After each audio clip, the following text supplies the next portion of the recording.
The lights were dimming in Hollywood.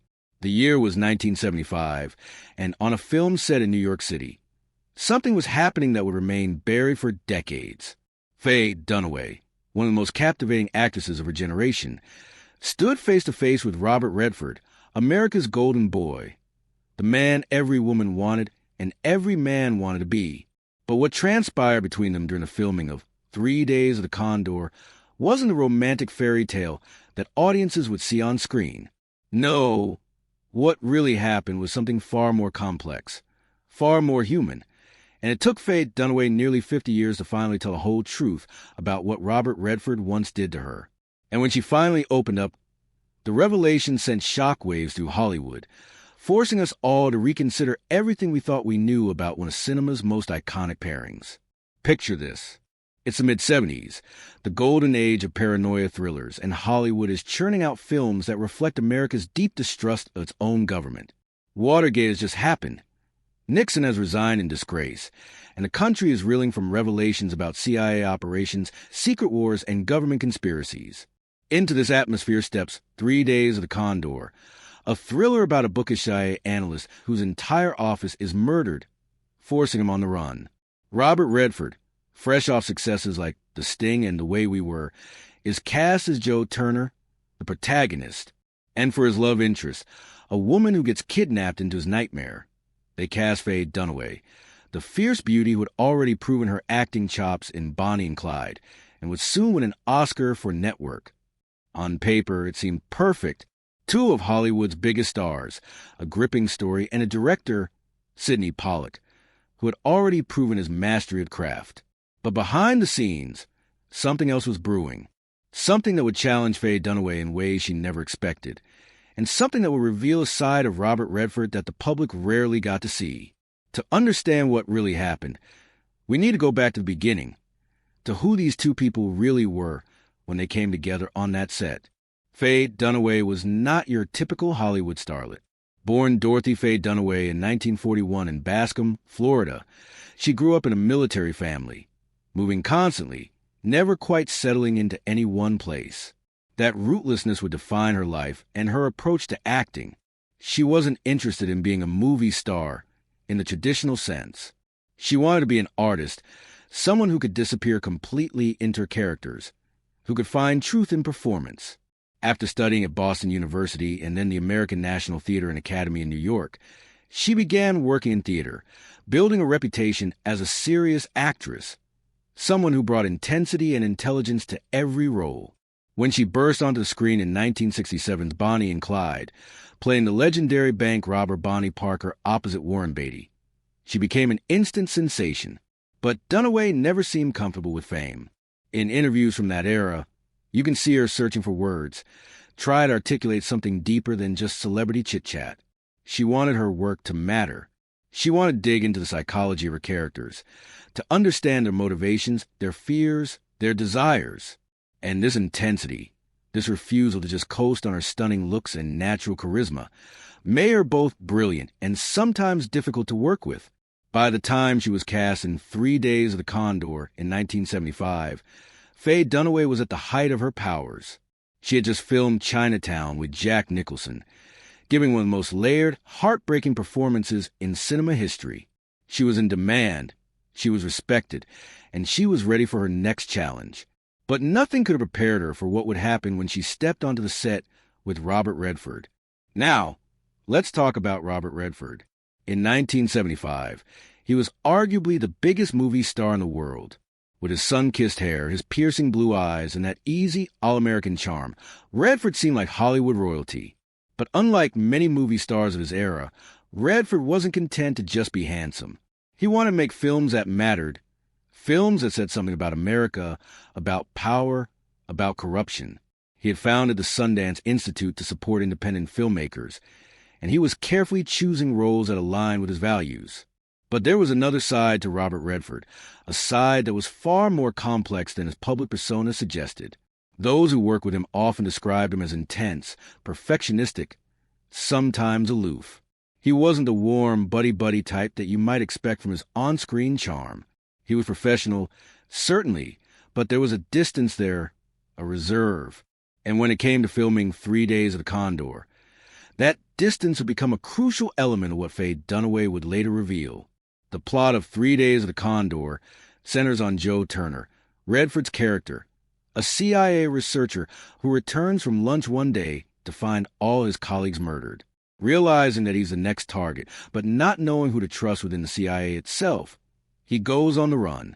And in a desperate moment, he kidnaps Kathy Hale, a photographer played by Faye Dunaway, forcing her at gunpoint to let him hide out in her apartment. What follows is a strange, claustrophobic dance between captor and captive, as Turner tries to figure out who wants him dead, while Kathy tries to understand whether this man in her apartment is a hero or a villain. And then, in a development that would become increasingly controversial over the years, they sleep together. When Faye Dunaway first read the script, she had mixed feelings. The thriller elements were solid, the political commentary was sharp, and the chance to work with both Redford and director Sidney Pollack was appealing. But that kidnapping storyline, that strange romance that develops between a woman and her captor, gave her pause. How do you play a scene like that? How do you make it believable that a woman would fall for the man who's holding her hostage? And more importantly, how do you play it without it feeling exploitative or false? Years later, in her revealing memoir Looking for Gatsby, published in 1995, Faye Dunaway would finally open up about her experience making the film. And what she revealed was both funny and deeply telling about the dynamics on set. She wrote, and I'm paraphrasing here, that the idea of being kidnapped and ravaged by Robert Redford was, quite frankly, anything but frightening. There was a humor to this admission, a kind of wry acknowledgement of Redford's appeal. But beneath that humor was something more complex. Dunaway was admitting to the difficulty of playing a character who's supposed to be terrified when your scene partner is one of the most attractive, charming men on the planet. But that wasn't all. Dunaway also revealed that she had difficulty playing that part precisely because of the inherent contradiction in the scenario. How do you generate genuine fear and vulnerability when working with someone like Redford, who, despite his intensity as an actor, projected safety and trustworthiness? This is what Robert Redford did to her. Not some scandal or betrayal, but something far more subtle and far more interesting. He made it incredibly difficult for her to access the emotions her character needed because of who he was, both as a star and as a person. Think about what Dunaway is describing here. She's a consummate professional, someone who has played murders and victims, heroes and villains. But the sheer force of Redford's movie star presence, his innate likability, created a barrier to her performance. She had to fight against the natural chemistry that existed between them, fight against the audience's instinct to root for them to get together, and find something real and unsettling in the kidnapping scenario. And it wasn't just Redford who presented challenges. Director Sidney Pollack, who had worked with Redford multiple times before and would again, had his own methods for drawing out performances. There are stories from the set of 3 Days of the Condor about how Pollack would sometimes say difficult things to actors, pushing them into emotional states that would benefit the scene. With Dunaway, Pollack knew he needed to generate real fear and confusion for certain sequences, especially the early kidnapping scenes. And so he employed techniques that were, let's say, unconventional. One crew member later recalled that Pollack would sometimes whisper things to Dunaway just before a take, things that would genuinely unsettle her, that would put her on edge. Nothing abusive, nothing that crossed ethical lines, but definitely calculated to get a reaction. And Dunaway, being professional that she was, understood what Pollack was doing. She even appreciated it on some level, because it gave her something real to work with. But it also meant that the making of 3 Days of the Condor was an emotionally exhausting experience for her in ways that perhaps it wasn't for Redford, who was more in control, more the active pursuer in the story. What Dunaway revealed decades later was that this imbalance, this dynamic where she had to constantly work against the natural appeal of her co-star and the manipulations of her director, took a toll. It's not that Redford or Pollack did anything wrong in the traditional sense. They were all making a movie, all trying to create something powerful and memorable. But the emotional labor fell disproportionately on Dunaway, who had to manufacture fear and vulnerability, while her male colleagues got to be heroic and charming. Now, let's pause and consider the broader context. In the 1970s, Hollywood was filled with these kinds of problematic scenarios. Films regularly featured kidnapping plots that turned romantic, power imbalances that were played for titillation, and situations where women's agency was secondary to the male hero's journey. 3 Days of the Condor is actually more thoughtful than many films of its era. Kathy Hale is smart. She questions Turner's story. She doesn't immediately fall into his arms. But the fundamental dynamic is still there, a woman whose life is disrupted by a man's problems, who becomes part of the story rather than having a fully developed story of her own. When Faye Dunaway finally admitted what making this film was really like, what the challenge of working with Robert Redford truly meant, she was opening a window into the realities of filmmaking that audiences rarely see. We watch the finished product, and we see two attractive people falling in love against a backdrop of espionage and danger.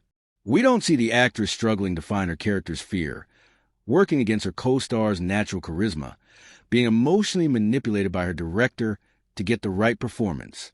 We don't see the exhaustion, the frustration, the challenge of making something that looks effortless on screen. And here's where it gets really interesting.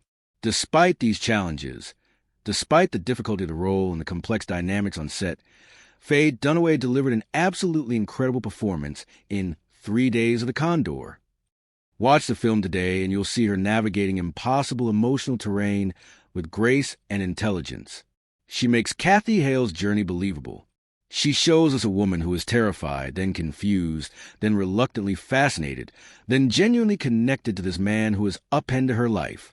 It's a testament to Dunaway's skill as an actress that she could overcome the obstacles she herself described and create something so memorable. Robert Redford, for his part, has always been somewhat reticent about his co-stars and his filming experiences. He's given interviews over the years where he praises Dunaway's talent, where he talks about the political themes of 3 Days of the Condor and its relevance to the post-Watergate era. But he's never really addressed the specifics of what Dunaway revealed in her memoir. And maybe that's appropriate. Maybe there's nothing for him to say. He showed up, he did his job brilliantly, and he wasn't necessarily aware of the extra challenges his presence created for his co-star. But this is exactly what makes Dunaway's revelation so important. It's not a scandal in the traditional sense. There was no misconduct, no abuse, no betrayal. What Robert Redford did to Faye Dunaway was simply be Robert Redford, with all the star power and appeal that entailed. And what that reveals is how much harder certain aspects of acting can be for women, who often have to navigate complex emotional terrain, while also deal with the dynamics of working with powerful male stars and directors. Let's dig even deeper into what Dunaway shared in her memoir and in various interviews over the years. She talked about how, when she first met Redford on set, she was genuinely starstruck. Here was one of the biggest movie stars in the world, someone who had become an icon, and she was going to be doing intimate scenes with him. She admitted that you can't really be afraid of Robert Redford, and that simple statement contains multitudes. It speaks to his persona, his carefully cultivated image as a trustworthy, authentic, fundamentally decent guy. And it speaks to the challenge of acting opposite that persona when your character is supposed to see him as a threat.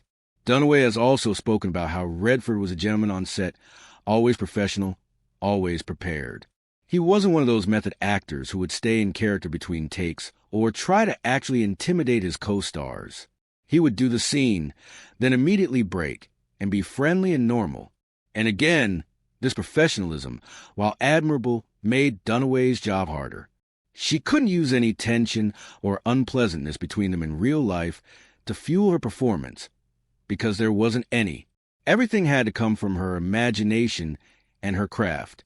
The more you think about it, the more you realize that what Dunaway was describing was a fundamental challenge of screen acting, particularly for women working in Hollywood during that era.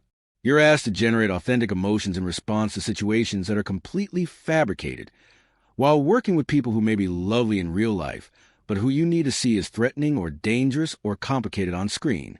And you're doing all of this under the scrutiny of a mostly male crew, under the direction of male directors, in service of stories that are often told from a male perspective. And then there's the sex scene. In 3 Days of the Condor, after a day and a half of tension and conversation, Turner and Kathy end up in bed together. For 1975, it's a relatively tasteful scene, not particularly graphic, more about the emotional connection than physical display. But the implications are troubling.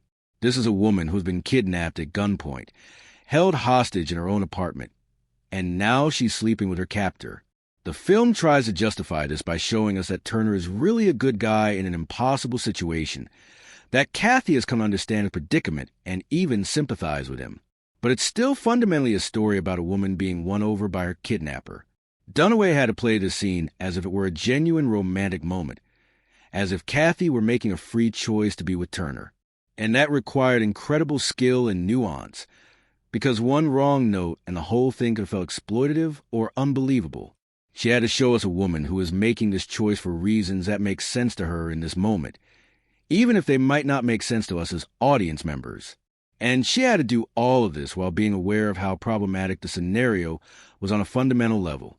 In later interviews, particularly as she got older and Hollywood began to reckon with its treatment of women both on screen and off, Dunaway became more candid about these challenges. She would talk about how films in the 70s, even progressive films like 3 Days of the Condor, that were trying to say something about government corruption and institutional rot, still had these troubling gender dynamics baked in. The men got to be heroes, complex and morally ambiguous perhaps, but fundamentally in control of their destinies. The women got to be beautiful and supportive, objects of desire and sources of emotional comfort for the troubled male protagonists. And Robert Redford, as good as he was and as thoughtful as he tried to be in his choice of roles, was still benefiting from this system. He got to play the hero, the man on the run, the person fighting for truth. Dunaway got to play the woman who gets pulled into his orbit and ultimately helps him because she's fallen for him. It's not Redford's fault, exactly. He didn't write the script. He didn't create the system. But his presence, his star power, his very Redfordness, made it harder for Dunaway to complicate her character in the way she wanted to. Now, let's talk about the finished film and how it was received. 3 Days of the Condor was a hit when it came out in September 1975. Critics praised it as a taut, intelligent thriller that captured the paranoid mood of post-Watergate America. Audiences flocked to see Redford as the everyman hero fighting against powerful, shadowy forces. And Dunaway received solid reviews for her performance, with critics noting her ability to make Kathy Hale more than just a typical damsel in distress. But over the years, as cultural attitudes have shifted, the film has become more controversial, particularly that central kidnapping-to-romance plotline. Modern viewers watching 3 Days of the Condor often find that aspect of the story difficult to accept. It feels like a product of its time, when these kinds of scenarios were more common in films and less critically examined. And this is where Dunaway's later revelations become so valuable. She's giving us insight into how that storyline was difficult to navigate even at the time, even for the actress playing it. When she wrote in her memoir about the challenges of being kidnapped by Robert Redford, she was acknowledging both the absurdity of the situation and the real artistic challenge it presented. She was saying, essentially, look, I understood what we were trying to do here, but it wasn't easy, and it required me to constantly work against the natural dynamics of the situation. And in doing so, she was inviting us to think more critically about films we might have taken for granted, to see the labor and the complexity behind performances that might look effortless on screen. There's also something poignant about the timing of these revelations. Dunaway didn't write her memoir until 1995, 20 years after 3 Days of the Condor came out. By that point, her career had had its ups and downs. She had won an Oscar for Network in 1976, delivering one of the great performances of the decade as the ruthless television programmer Diana Christensen. But she had also gained a reputation as difficult to work with, demanding, sometimes harsh with crew members. The 1981 film Mommy Dearest, where she played Joan Crawford, had turned into a camp classic rather than the serious drama everyone intended, and some people felt it had damaged her career. So when she published Looking for Gatsby in the mid-90s, Dunaway was at a point where she was trying to take control of her own narrative. She wanted people to understand who she really was, what motivated her, what challenges she had faced. And part of that meant being honest about her experiences with her leading men, including Robert Redford. She wasn't trying to tear anyone down or create scandal. She was trying to explain the reality of being a serious actress in Hollywood during a particular era, the challenges that came with trying to do meaningful work within a system that often reduced women to supporting players in men's stories. What makes Dunaway's story so compelling is that it's not about victimhood. She's not saying that working with Redford was traumatic or that she regrets doing the film. What she's saying is more nuanced than that. She's saying that the work was harder than it looked, that navigating the dynamics of that particular role with that particular co-star required all of her skill and intelligence, and that there were aspects of the experience that audiences never see when they watch the finished film. And this is ultimately what Robert Redford did to Faye Dunaway. He presented her with an acting challenge that required her to work against every natural instinct, every bit of chemistry, every element of his star persona. He made her job harder simply by being who he was. And while that might not sound like a dramatic revelation, it actually tells us something profound about the craft of acting and the dynamics of Hollywood filmmaking. Think about all the iconic screen pairings throughout film history. Humphrey Bogart and Lauren Bacall, Spencer Tracy and Katharine Hepburn, Tom Hanks and Meg Ryan. We see the chemistry, we see the sparks, we see what looks like effortless romantic magic. But we rarely hear about the work that goes into creating that magic, particularly for the actresses involved. We don't hear about the times when that chemistry made it harder to access other emotions, when the likability of a leading man made it difficult to play fear or anger or resentment. Faye Dunaway, by finally opening up about her experience with Robert Redford, has given us a gift. She's pulled back the curtain and shown us some of the machinery of filmmaking, some of the challenges that actors face that we as audience members never consider. And in doing so, she's made us see both her own performance in 3 Days of the Condor and screen acting in general in a new light. It's worth noting that Redford and Dunaway never worked together again after 3 Days of the Condor. This wasn't because of any animosity between them. By all accounts, they respected each other's work and parted on good terms, but their careers took different paths. Redford continued to be a massive star throughout the 70s and 80s, then transitioned into directing with films like Ordinary People and A River Runs Through It. He became an elder statesman of cinema, the founder of Sundance, a voice for environmental causes, and independent filmmaking. Dunaway, meanwhile, continued to do interesting work, but her career was more uneven. She could never quite recapture the success of her early years, and her reputation for being difficult sometimes overshadowed her undeniable talent. But she never stopped working, never stopped trying to find challenging roles, and never stopped being completely honest about her experiences in Hollywood. When we look at 3 Days of the Condor today, knowing what Dunaway eventually revealed, we can see her performance with new appreciation. Every moment where Kathy Hale shows fear, every instance where she seems genuinely uncertain about Turner's motives, every beat of vulnerability and confusion, we now know was hard-won. Dunaway had to fight against the natural dynamics of the situation, against Redford's charisma, against the audience's desire for a simple romance, to create something more complex and real. And maybe that's the real revelation here. What Robert Redford did to Faye Dunaway wasn't something malicious or scandalous. It was something much more interesting. He presented her with one of the greatest acting challenges of her career, and she rose to meet it, creating a performance that has endured for nearly 50 years. The fact that it was difficult, that she struggled with it, that she had to work against powerful forces both on set and in the script itself, doesn't diminish her achievement. If anything, it makes it more impressive. In the years since the film came out, both Redford and Dunaway have been asked about it in various interviews.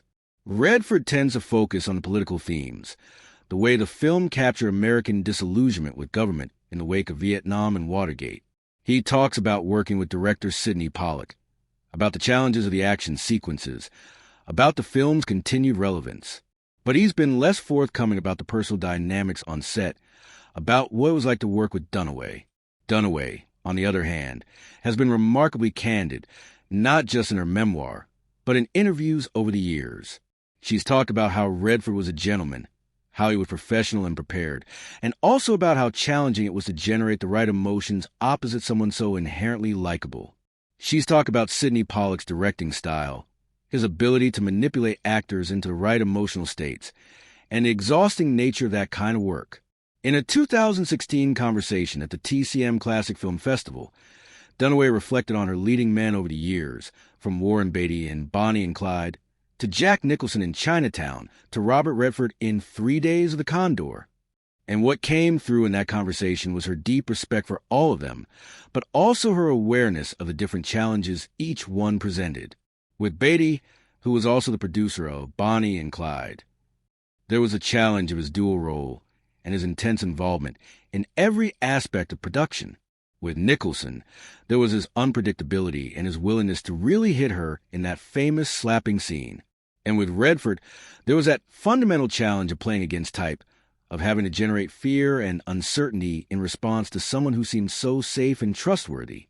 What's fascinating is how Dunaway has framed these challenges not as complaints, but as a fundamental work of acting. She's not saying that any of these men made her job impossible or that she was mistreated. She's saying that good acting is hard, that creating authentic emotions in artificial situations is one of the great challenges of the craft, and that sometimes your co-stars, through no fault of their own, can make that challenge even greater. This is what makes her revelations about Robert Redford so valuable. They're not gossip, they're not scandal, they're insights into the artistic process. They help us understand what it takes to create the performances we see on screen, the invisible labor that goes into making something that looks effortless. And they remind us that even in the most professional, respectful working environments, there are power dynamics and challenges that particularly affect women in the industry. As we approach 50 years since the release of 3 Days of Condor, the film has taken on new layers of meaning.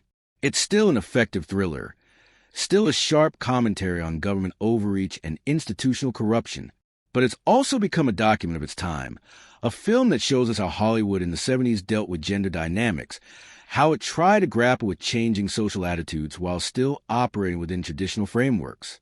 And at the center of the film are Robert Redford and Faye Dunaway, two enormous talents at the height of their powers, creating something memorable and complex. Redford, with his natural charisma and star power, carrying the weight of the thriller plot, and Dunaway, working twice as hard to create a character who could hold her own against that star power, who could be more than just a romantic interest, who could bring genuine complexity to a role that could have been thankless. The tragedy, if there is one, is that for many years Dunaway's work in this area went unrecognized. People saw the chemistry between her and Redford, they enjoyed the romance, but they didn't necessarily appreciate the skill it took to create that romance in such a problematic scenario. It wasn't until she started speaking openly about the challenges, admitting that playing a woman who falls for her kidnapper opposite impossibly charming Robert Redford was actually incredibly difficult, that people began to understand the full scope of her achievement. This is why representation matters, why diverse voices in filmmaking matter, why we need to hear from actresses about their experiences and not just accept the official narratives that studios and publicists create. Faye Dunaway, by finally telling the truth about what it was like to work with Robert Redford, has enriched our understanding not just of one film, but of an entire era of Hollywood filmmaking. And it's worth noting that these kinds of revelations are becoming more common as actresses have gained more power and autonomy in the industry, as cultural attitudes have shifted. We're hearing more honest accounts of what it was really like to make some of our favorite films.